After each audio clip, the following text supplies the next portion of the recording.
Il est irremplaçable et on l'adore, Olivier de Kersauzon. Bonjour Olivier. Bonjour. Sur la terre ferme, mais pas à la couverture du bouquin, hein, parce que ça fait quand même du bien de voir la mer, hein, Olivier. Hein. Oui, c'est indispensable. Ça manque. Hein. À l'équilibre et au bonheur. Ah ouais, non, mais vas-y, t'as un moment dans le bouquin, on va parler du bouquin, bien sûr. La mer, c'est l'endroit finalement le moins pourri sur Terre. Non, puis la Terre n'est qu'un incident de la mer. Le monde, il est maritime. La grande surface est maritime. C'est les 2 tiers de la planète, l'eau. La Terre, c'est juste un accident. Ouais. Moi, j'ai toujours considéré que je vivais dans un monde maritime et le vrai monde, c'est celui-là, pour moi. Oui, on voit mieux d'ailleurs le monde quand on est sur la mer, on y pense. Oui, voilà. Parce que là, le bouquin, bien sûr, alors là, je vais essayer de dire le titre, si quelqu'un arrive à le faire, hein, c'est Veritas Tantam. Hein, alors, potentiam abet un non subverti possit. Oui. C'est pas ça? Oui. J'ai jamais fait de latin. Hein. Ah oui, mais c'est même un exemple de grammaire latine. C'est la vérité a une telle puissance qu'elle ne peut être anéantie. Et je trouvais ça intéressant parce que moi, quand j'ai appris ça, je devais avoir 10 ans, c'était les débuts des études latines, j'ai toujours trouvé que la réflexion était intéressante. La vérité, veritas tantam potentiam abet, la vérité a une telle puissance qu'elle ne peut être anéantie. Ça veut dire que c'est la vérité qui compte. Voilà. C'est la vérité, c'est la droiture, c'est une analyse sans phare. Voilà ce qui fait que ça a de la puissance. Le reste, baratiner, bidouiller, mentir, c'est à la portée de n'importe quel individu. Et c'est toujours un résultat médiocre. Oui. Dans la vérité, il n'y a pas de médiocrité. La vérité, c'est souvent la conséquence de l'engagement et de l'effort. C'est les 2 choses que moi j'ai toujours considérées comme étant des vraies valeurs humaines. C'est-à-dire qu'on est intéressant en fonction des engagements qu'on fait et des efforts qu'on fait. Sans effort, on n'est rien. On est juste des petites larves qui survivront. Mais ce qui fait que on devient et on peut être remarquable, c'est parce qu'à un moment donné, on décide de faire l'effort. On s'engage. C'est ce sursaut-là qui fait que la nature humaine n'est pas complètement répugnante, à mon avis. Oui, mais c'est ça que vous dites, Olivier. Vous dites au fond d'ailleurs, mais vous dénoncez aussi ce qu'aujourd'hui, au lieu de faire et d'être pour ce qu'on fait, on est parce qu'on a subi. C'est qu'au fond, l'espèce de sentiment de culpabilité ou d'avoir à dire qu'on est la victime de quelqu'un ou de quelque chose. Oui, c'est-à-dire la position sociétale d'être victime de quelque chose. Je suis victime, donc j'existe. Mais c'est quand même, sans vous vouloir, c'est terrible d'être victime, je pense.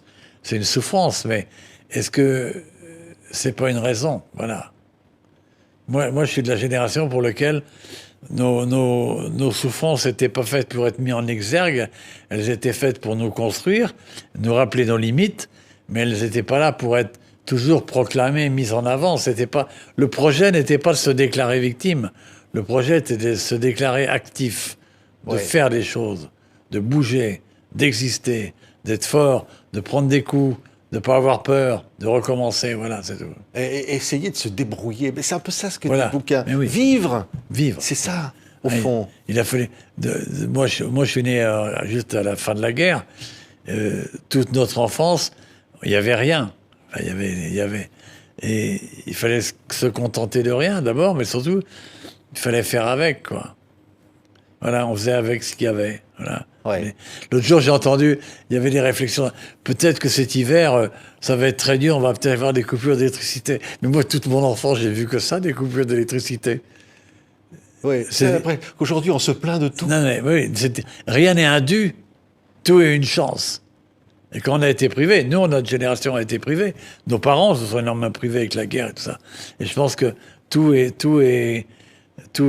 rien n'est indu, tout est une chance d'avoir quelque chose, et non pas de dire mais c'est un drame, on n'a pas d'électricité de 19h à 23h. Oui, c'est vrai, oui, parce que c'est ça, on se plaint de tout.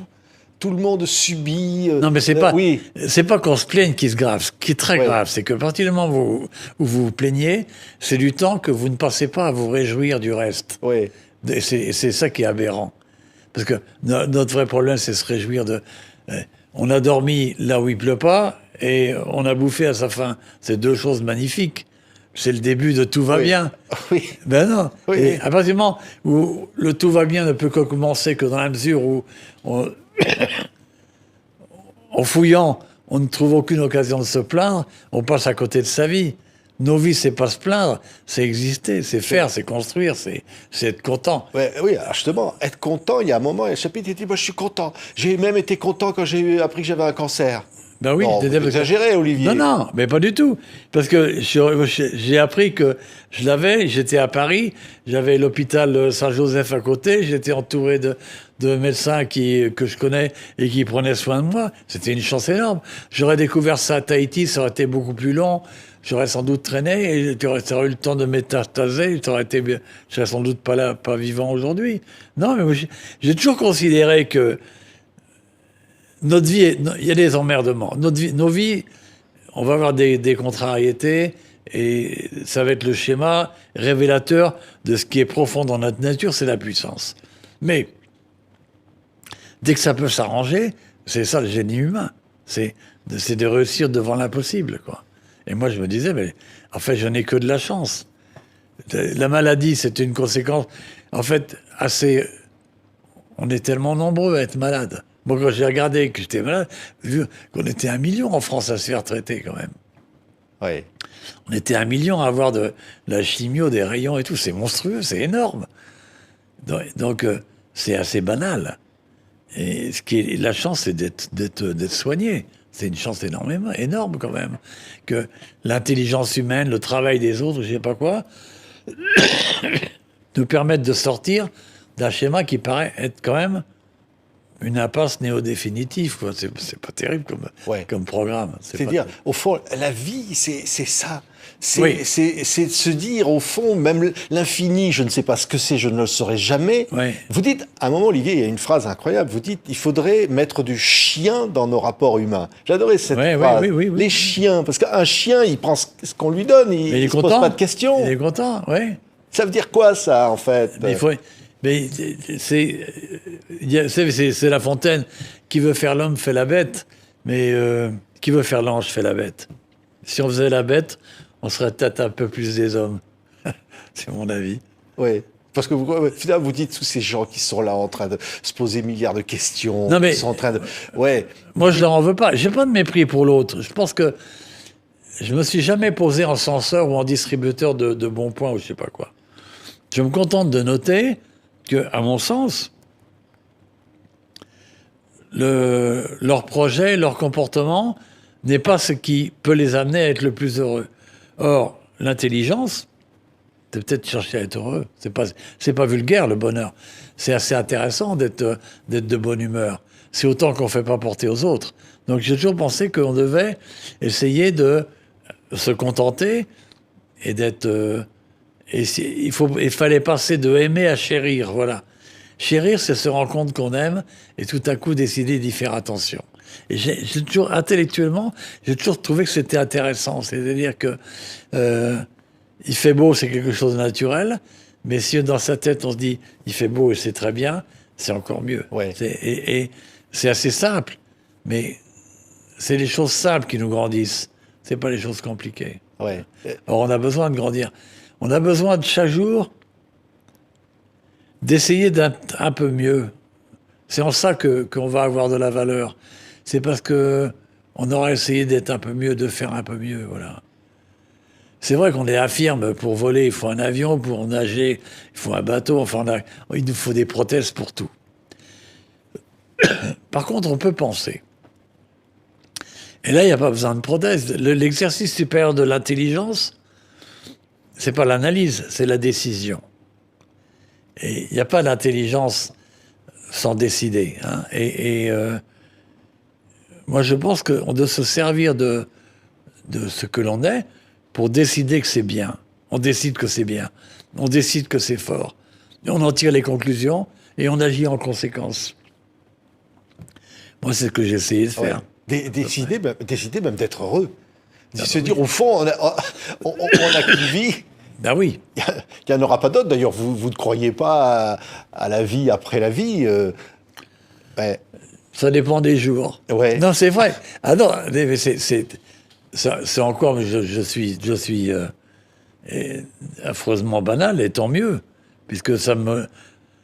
Moi, parfois, j'aimerais y croire, parce que je me dis qu'on retrouverait peut-être les gens qu'on a aimés. Je pense que le chagrin d'une vie, c'est d'avoir perdu des gens qu'on a aimés. C'est ça le chagrin de nos vies. Le reste n'est pas bien grave, mais à part la mort et la mort des gens qu'on aime, il n'y a rien de grave. Donc c'est vrai, parfois je me dis, et en fait, si après la mort, on revoyait tous les gens qu'on aimait, moi je serais content, ça me ferait plaisir, ouais. Ouais. Ouais, j'aimerais bien. Il y a quelque chose, une notion de bon sens aussi qui apparaît beaucoup dans le bouquin. Et vous dites, s'il n'y avait pas enfin, avec du bon sens, il n'y aurait pas eu le nazisme, il n'y aurait pas des religions, il n'y aurait pas... Oui, dès que les gens sont en train de vous vendre un truc qui les arrange, avec un peu de bon sens, vous savez que c'est foireux. Donc, il n'y a aucune raison d'adhérer, quoi. Tous les grands marchands d'idées, moi j'ai toujours été très éloigné de ça, j'avais toujours été... En général, ils vous vendent leurs idées pour leur confort, pas pour... Le nombre de gens qui prétendent s'occuper de notre bonheur parce qu'ils ne sont pas capables de gérer le leur, déjà. Donc je ne vois pas pourquoi, n'étant pas capables de gérer le leur, ils viendraient s'occuper d'une autre. Mais il y a toujours des espèces de prophètes à la bécouille, comme ça, partout, qui sont là. Ah mais attendez, c'est ça qu'il faut faire. Et moi j'ai toujours tenu ça en haute suspicion, oui.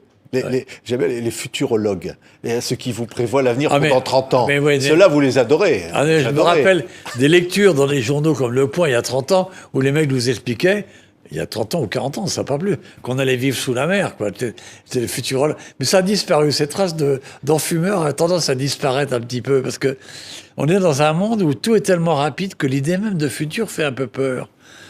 On a l'impression que notre monde est en équilibre, un peu sur le tranchant du rasoir, et que on se donne tellement de mal pour accepter le présent que l'idée même d'avoir à envisager un futur terrorise tout le monde. Or que, quel que soit le futur, s'il existe, il y a une chance. Donc je ne sais pas pourquoi on aurait peur. On ne devrait être que content. Ouais. C'est ça. Et on a aujourd'hui l'impression que les gens sont accablés de l'idée du quotidien. Voilà. Alors que le quotidien, c'est une chance, putain. C'est bien, on est là, on est vivant, on a bouffé, on sort dans la rue, ça mitraille pas. Quand même, c'est bien, non? Oui. Il y a un mot, c'est vertu, la vertu. Ça, à toutes les sauces, vous l'entendez, Olivier. Les gens vertueux. C'est ceux qui font du vélo à fond la caisse, dites-vous, et qui brûlent les feux rouges en pensant qu'ils sauvent la planète. Ah oui, on les voit, les connards au parcours, là, qui passent au feu rouge en prenant des risques énormes, parce que, brutalement, comme ils sont en vélo, ils sauvent la planète, donc ils ont des droits que les autres n'ont pas, quoi. C'est la nature humaine. Oui. Elle est biologiquement, intellectuellement et définitivement complètement imparfaite. Mais ça la rend sympa aussi, parce que on ne peut pas... Moi, j'ai toujours pensé que j'avais des idées, des regards et des concepts qui m'appartenaient et que j'avais choisi d'avoir. Mais j'ai jamais accepté ou même pensé me construire sur le mépris de l'autre. Or, sociétalement, tout notre système est basé là-dessus. C'est-à-dire que vous avez telle voiture parce que l'autre, il ne peut pas se la payer. Vous habitez tel quartier parce qu'il peut pas... C'est toujours... Notre civilisation a inventé le mépris de celui qui est en dessous pour se construire soi. Alors moi, j'ai toujours pensé qu'on devait se construire soi sur l'enthousiasme, pas sur le mépris de l'autre. L'autre, en fait... L'autre qui va pas bien, c'est à nous qui n'a pas de chance. Donc à nous qui n'a pas de chance, on doit au contraire avoir à son égard plutôt une forme de tendresse et d'amitié ou de solidarité. C'est que tout le monde parle de solidarité, mais il y a une sorte de solidarité effective qui est celle d'accorder à l'autre une certaine place dans la vie que l'on a, de façon à ce qu'il ne supporte en aucun cas aucune forme de mépris. Voilà. Le mépris m'emmerde, moi. Et en général, c'est un artifice mental pratiqué par des esprits relativement faibles. J'aime l'enthousiasme. J'aime la gaieté. J'aime la certaine forme de refus du souci, ce qui n'est pas l'insouciance, qui fait que on est quand même toujours à peu près content de ce qui se passe autour de nous. Et être content, c'est c'est le génie de l'homme. Dans se contenter, qui est souvent considéré, même en littérature, oh, il se contente de ça. Mais putain, c'est génial de se contenter de ça. C'est génial de se contenter d'habiter dans un appartement qui est moche et petit et d'avoir un boulot qui n'est pas ce qu'on aurait rêvé. Mais parce que notre premier acte d'intelligence, c'est d'être content. C'est pas de regretter. C'est pas de souhaiter. C'est pas d'envier. C'est pas de se plaindre. Le première étincelle de notre pensée, ça doit être d'imprimer la relativité de ce qui nous entoure et se dire oh, c'est bien quand même. Ouais. C'est bien. Non mais oui, c'est vrai. C'est vrai. Ouais. Ouais. Et moi j'ai souvent pensé ça. C'est vrai que le fait de passer beaucoup de temps en mer est assez sympa parce que c'est souvent dans la solitude et vous êtes là dans un décor qui est hyper beau aussi, donc il y a toutes les raisons d'être content, quoi. Ouais. Le voyage, ça j'adore aussi ces passages. Le voyage. Il était un temps où le voyage était en soi un émerveillement. On ne partait pas en se disant on va arriver à 12h42 et on va être assis à la place 24B. La société qu'on vit aujourd'hui a supprimé le voyage. Elle nous propose le déplacement, ce qui n'a rien à voir. C'est-à-dire, le déplacement, vous partez à 18h25, vous avez à 23h42, pas obligatoirement du même jour, ni de la même semaine, mais tout est cadré. Et le retour est déjà prévu. Alors, l'époque bénie du voyage, ou l'idée, ou le concept béni du voyage, c'est que c'est partir, le retour n'est pas la première, le retour n'est pas la première préoccupation. Voyager en pensant au retour, c'est déjà refuser de partir. Il faut voyager voir où est-ce que cela va nous emmener, quoi. C'est ça, je crois, hein, c'est comme ça que j'ai vu les choses. Et ce qui est terrifiant, c'est Internet, Olivier. Vous dites, c'est ceux qui savent tout sur tout, qu'on consulte en permanence. Vous dites un troupeau d'imbéciles. Mais c'est ça, vous parlez... Non, mais c'est imbécile au sens latin du terme. Et qui sont prêts à croire, vous dites, des idiots aussi. Oui, mais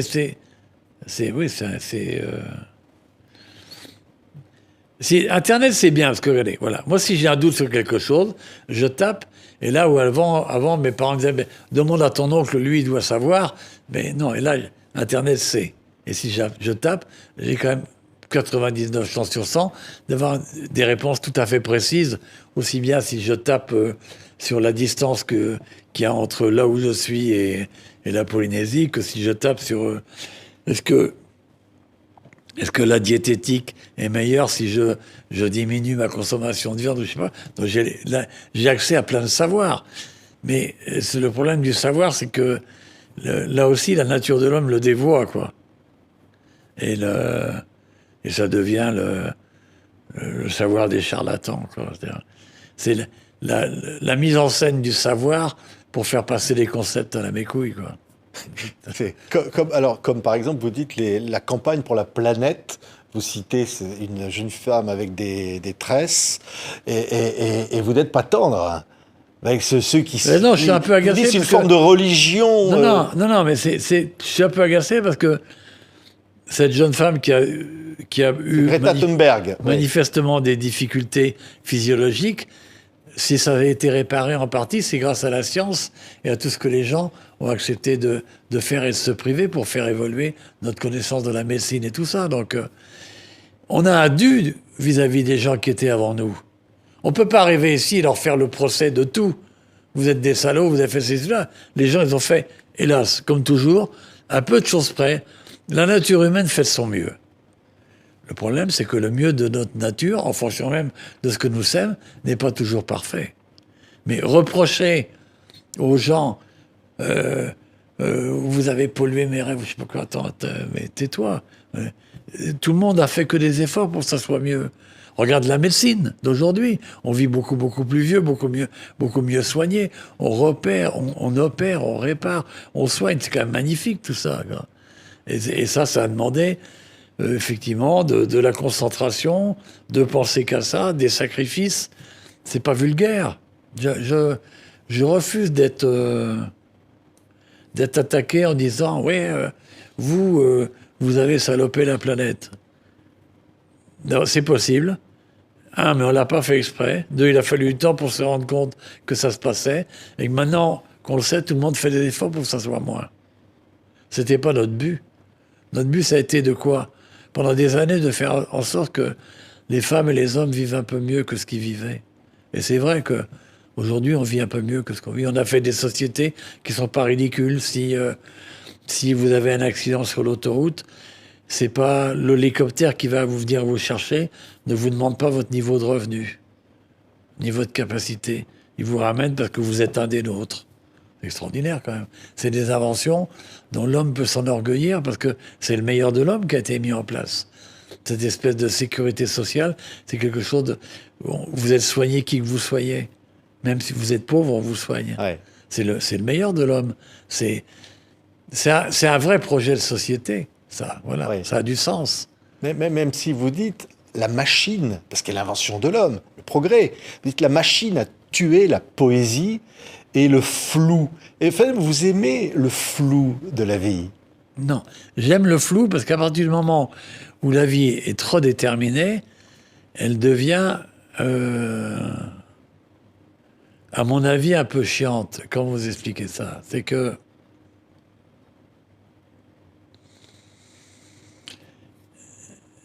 dès que les gens ont des croyances, si vous n'appartenez pas à cette croyance, vous êtes banni. C'est-à-dire que en 1942, en Allemagne, c'était pas bon de dire qu'on pensait que M. Hitler était un trou du cul. D'ailleurs, personne ne le disait.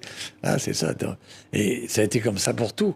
Hein. Et je crois que dès qu'on veut vous imposer trop de façons de voir et de penser, on est dans l'erreur, quoi. Et j'aime bien le certain flou. Le flou, ça veut dire quoi? Ça veut dire qu'on va faire confiance à ce qu'il y a d'émotionnel chez nous, et non pas à ce qu'il y a de cartésien. Ce qu'il y a de cartésien nous amène à conduire des voitures, à les garer au bon parking, quand on fait le plein, à mettre le tuyau dans le bon réservoir, ça c'est le cartésianisme. Mais les choses importantes de nos vies, ce qui va nous faire pleurer, ce qui va nous faire rire, ce qui va nous faire battre le cœur, rien de tout ça n'est cartésien. Et justement, ça appartient à ce flou. Ouais. Cette partie un petit peu floue, où la pensée est entre le raisonnement et le rêve. Et c'est aussi là-dedans que l'homme est le meilleur, le plus intéressant. Ouais. La certitude intellectuelle, elle est toujours un peu fragilisante pour ceux qui ont la naïveté de s'y abandonner, voyez-vous. Donc il faut toujours un petit peu de douceur. Ouais. Je me dis, vous dites à un moment, je n'ai jamais appartenu au monde. Ah, ouais, au monde même. Ouais, dites, alors peut-être à la limite un monde biologique. Ça vous plairait bien. J'appartiens à un monde biologique, mais à celui-là seulement. Voilà. Ouais. Parce que le monde humain, c'est cette espèce de folie humaine, quoi. Non, puis les idées à la mode et tout, je sais pas quoi, j'ai toujours trouvé ça complètement naze. C'était par exemple... Je sais pas, la mode. Avec la mode, on en a foutre de la mode. À partir du moment où le pantalon vous tient chaud aux fesses, il est le bienvenu. Il n'a pas besoin d'être marron, coupé de telle ou telle manière. J'ai jamais tout à fait compris ça, mais ça fait peut-être de moi un idée adapté à un étranger. C'est bien pour ça que je le formule avec beaucoup de douceur. Je ne reproche à personne. Je me contente de dire que moi, j'approche pas bien, je ne comprends pas trop bien, c'est tout. C'est à moi que je reproche l'impuissance de comprendre. Je ne reproche pas à l'autre d'en jouir ou d'en profiter, je ne sais pas. Oui, mais justement, le fait de dire « je ne comprends pas et je ne comprendrai jamais les infinis secrets mystères de la vie, de l'univers, de la mer », des choses... et qui fait que des gens ne se posent pas ces questions-là. Et vous dites, au fond, ils passent à côté de quelque chose. Ça, c'est assez dur à déterminer, parce que on connaît peu les secrets, les joies et les souffrances de l'autre. Regardez, dans notre société, lorsque les gens souffrent psychologiquement, ou même lorsqu'ils ont des maladies mentales et je sais pas quoi, quand on les voit avec des béquilles, on se dit ça va pas. Mais personne ne voit les béquilles mentales que certains sont obligés d'avoir pour continuer à survivre de façon à peu près bien. Donc, on connaît assez peu l'autre. C'est pour ça qu'il faut rester toujours un peu flou et prudent. C'est-à-dire que une vie, c'est pas de distribuer des bons points. Une vie, c'est d'essayer de les acquérir. C'est pas la même histoire. C'est qu'est-ce qu'on va faire pour que ça soit moins moche? Voilà. Il y a pas mal à faire, je crois. Oui. Non, il y a beaucoup de bruit, il y a du buzz, il y a de la lumière partout, ça vous énerve aussi. Il y a une espèce de brouhaha permanent. Ça m'énerve parce que les gens se privent de la réflexion et des bonheurs, se croire obligés de... Moi, j'ai appris très vite avec le bateau, on partait en mer il y a 50 ans de ça. On rentrait, les journaux avaient à peu près les mêmes titres, quoi. Donc, c'est peut-être pas la peine de suivre ça jour le jour, quoi. Hein, c'est par période, quoi. Donc, j'ai toujours pensé que on devait avoir une sorte de lâcher-prise, voilà, de bienveillance vis-à-vis de nous et de nos propres pensées, c'est-à-dire et de l'autre et des moyens de l'autre. Enfin, tout est toujours une forme de souplesse, quoi, de tout ce qui est ça s'adapte bien. C'est bien si on veut construire une voie ferrée, une gare, si on veut construire un immeuble, d'être comme ça, comme ça, comme ça. Mais au quotidien, il faut qu'il y ait du flou quand même, je crois. Ouais. Vous dites le temps ne passe pas, c'est nous qui passons. Puis oui, vous parlez beaucoup d'ailleurs du présent. Vous dites échange souvenir contre avenir. Oui, c'est vrai, bien sûr. C'est-à-dire qu'au fond, c'est maintenant. C'est maintenant et demain, oui. Ouais. C'est pas hier, ouais. C'est vrai. Moi, j'échange souvenirs contre avenir. Parce que avoir un avenir, c'est formidable. Avoir des souvenirs, c'est à la portée de n'importe quel mec qui est pas complètement déchiré par Alzheimer. Mais avoir un avenir, c'est extraordinaire. C'est être dans la marche. C'est accompagner ce temps qui passe sur nous. Parce que sinon, il passe sur nous, il passe sur nous, il passe sur nous. Parfois, je regarde, ça m'est arrivé d'être en mer, ou d'être regardé une côte, vous voyez la côte en face de vous, et vous vous dites que dans 5000 ans, elle aura sans doute à peu près la même gueule. Alors que vous, dans les 10 ans qui suivent, vous ne serez plus là. Ce qui est quand même c'est une insulte. C'est une insulte. Pourquoi si peu de temps? Il y a des moments où on peut envier le minéral. Se dit, putain, lui, ce caillou-là, il va encore être là dans 2000 ans. Et pourquoi moi je disparais maintenant? C'est pas juste. C'est pas bien. Une autre phrase que je cite, c'est « Notre liberté est proportionnelle à notre impuissance ». Ben oui. Parce que ça... Ben oui, parce que... On est impuissant. Oui, complètement. Et donc, la liberté, elle est où? Mais il y en a assez peu. Sauf dans les choix intimes que l'on va pouvoir faire de ce que l'on veut faire de nos vies. Notre liberté, c'est la capacité qu'on a de poser le regard sur les choses. Et on peut poser différentes sortes de regards. Soit un regard impérieux, soit un regard méprisant, soit un regard étonné, ou soit un regard juste content parce que on a la conscience aiguë que le fait de vivre est une chance, une grâce, et c'est une histoire magnifique d'être vivant, quoi. C'est vachement bien. Ouais, c'est bien. Ça vaut le coup. Ça vaut le coup, quoi. Ouais. Mais se méfier des impostures, de tout ce qui pollue, et pas seulement la mer, mais ce qui pollue la tête. Ouais, mais j'en ai... Souvent, je me dis que, comme on le disait tout à l'heure, on a être content, c'est aussi une forme de devoir. C'est-à-dire, qu'est-ce qu'on va faire de nous? Moi, souvent, j'entendais quand j'étais petit, mais qu'est-ce qu'on va faire de toi? Et moi, je me disais, mais c'est pas ça le problème, c'est qu'est-ce que je vais faire de vous, moi? C'est un peu là que ça se passe, quand même. Vous répondiez, et vous, qu'est-ce que vous alliez faire de vous? Vous dites, je vais essayer de me débrouiller. Ah, voilà. Ça va pas être simple. Exactement. Ouais. Mais la mer, mais l'étendue, sans le temps, sans le bruit, avec l'océan. Ah oui, j'aime bien. Ouais. Ouais. Moi, j'ai vécu des moments magnifiques sur l'eau. J'en vis encore. Le monde de la mer est bien parce que c'est le vrai monde est maritime. C'est les 2/3 de la surface de la planète. J'ai écrit un jour que la Terre était un accident de la mer et non pas l'inverse. Ce qui est vrai, quand même. Notre monde, il est essentiellement maritime. Ouais. Ne se pose pas de questions, la mer. Comme les chiens, ne se pose pas de questions. Ils vivent. Ben oui. Vous savez, cette espèce de moment tout à fait enthousiasmant où l'animal en face de vous, ayant bouffé et aboyé 3 fois, remue la queue pour montrer qu'il est content. Et puis, c'est pas mal. Ça suffit. Ben voilà. Hein? Ouais. Bah, ça nous a fait du bien, Olivier, d'entendre tout ça. Non, c'était un plaisir, merci. Vraiment, parce que, bon, il y a quand même le mot vérité là-dedans. Hein. Ben oui, parce ça existe, la vérité, c'est... Enfin, on la cherche, mais... Notre monde, ça cherche à se complaire en pensant qu'il y a toujours... tout est bon et son contraire aussi. C'est pas vrai. Justement, c'est le choix de l'intelligence qui permet de savoir que c'est pas vrai. Prendre la responsabilité de décider que c'est bien ou pas bien. Cette espèce d'engagement de son intelligence pour regarder le monde, auquel on va accorder du crédit ou pas. Voilà.